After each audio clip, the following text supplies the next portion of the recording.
Entonces yo no podía oír, como tenía yo también necesidad de afirmar mi diferencia con el Partido Comunista, entonces lo mezclaba todo, ¿no? Y no quiero tampoco, o sea, no quiero tampoco decir que todo viene de la parte del padre en esa transmisión de memoria.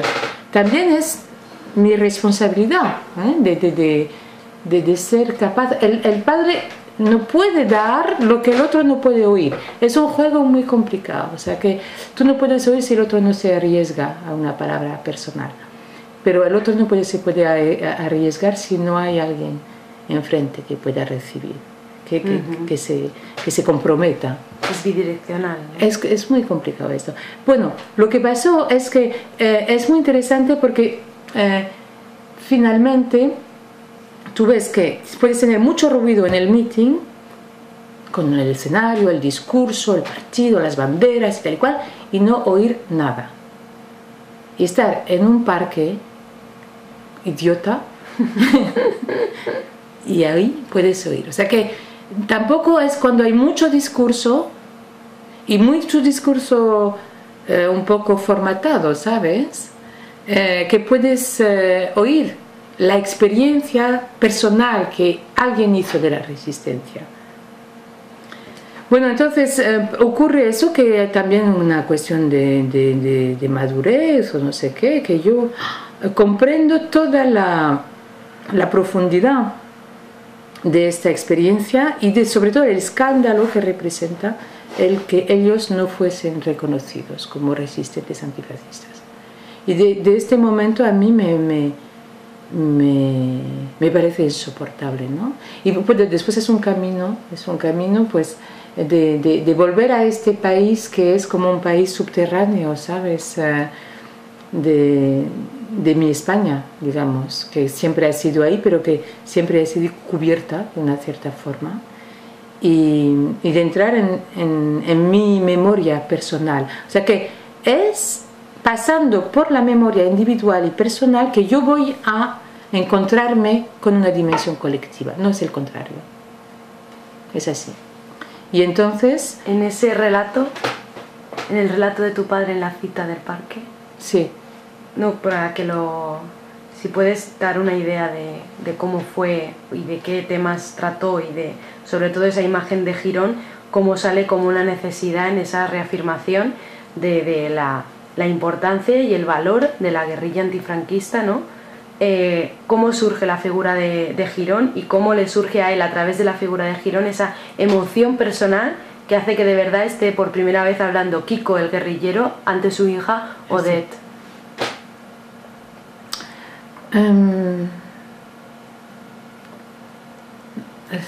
No, habría que entrar en las cosas precisas, y lo que yo recuerdo es el dolor de...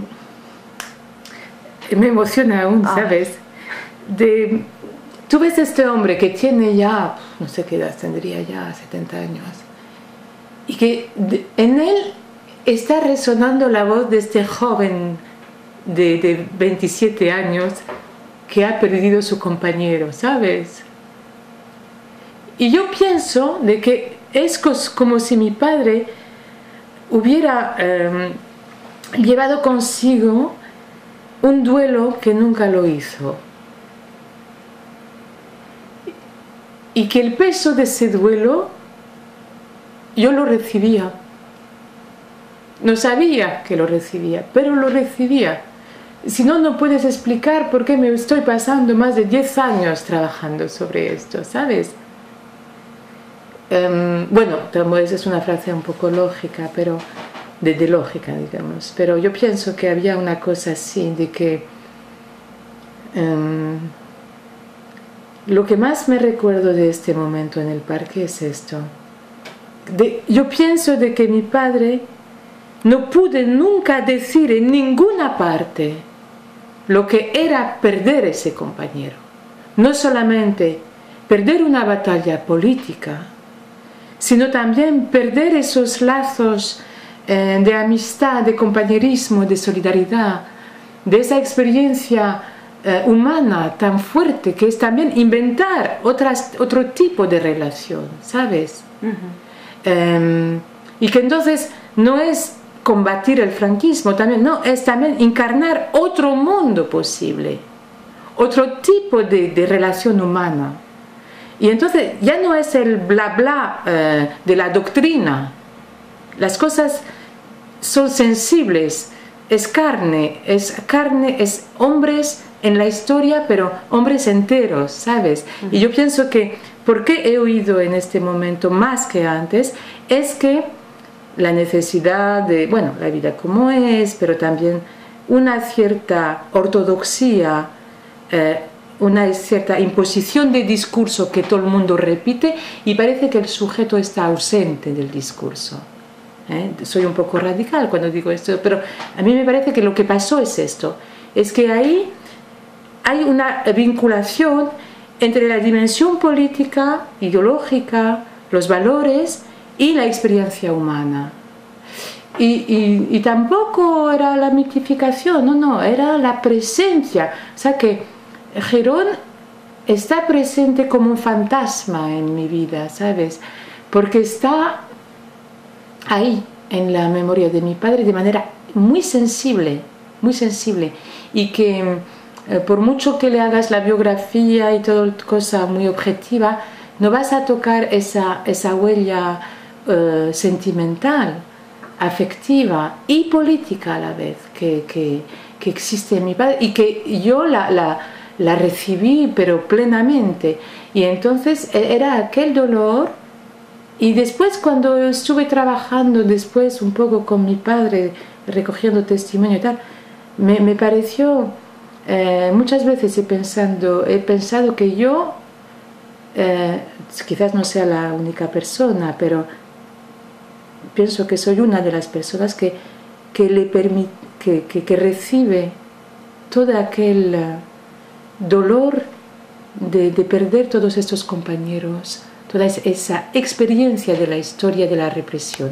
Y también, a la vez, porque mi padre es un resistente, toda su experiencia de la resistencia, o sea, a la vez el abismo de este dolor, de este duelo que no se puede decir en ninguna parte porque no había ninguna parte para él, ni en su propio partido era posible de decirlo, y por supuesto afuera tampoco, y aún menos en un país extranjero como era Francia, ¿me entiendes? Y también lo que después, pero en otra etapa, he recibido es la fuerza de la esperanza también, o sea que es el abismo y también el monte, ¿no? Y yo creo que es esta manera de liberar su propia palabra que ha permitido esta forma de transmisión y también de mi capacidad de escuchar, que a lo mejor no la tenía antes, ¿sabes? Y después Girón, pues, bueno, eso el dolor, primero el dolor. De perderlo, de poder... Y yo pienso que a lo mejor sería la primera vez que lo diga de esta forma, ¿sabes? Y justamente porque no está delante de un público, no está en una estructura, ¿sabes?, orgánica y tal, y entonces puede dar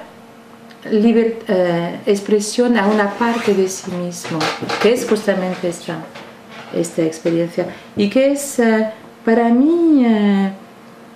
después me lo ha explicado mucho, como el peligro, la clandestinidad, las condiciones objetivas te llevaban a explorar posibilidades humanas que no las tienes en la vida corriente, justamente. Capacidad de amistad, por ejemplo, de saber dar al otro, ¿sabes? Porque como estás atado ahí en esa coyuntura de que si se cae él, te caes tú también y así, ¿no? Pues estás inventando posibilidades de humanidad, ¿no? A lo mejor lo mitifico un poco, pero él me lo dijo varias veces y bueno, ahora que conozco otros guerrilleros y tal, me lo imagino muy bien, sí. Entonces, a partir de los 90, ese 92 o 93,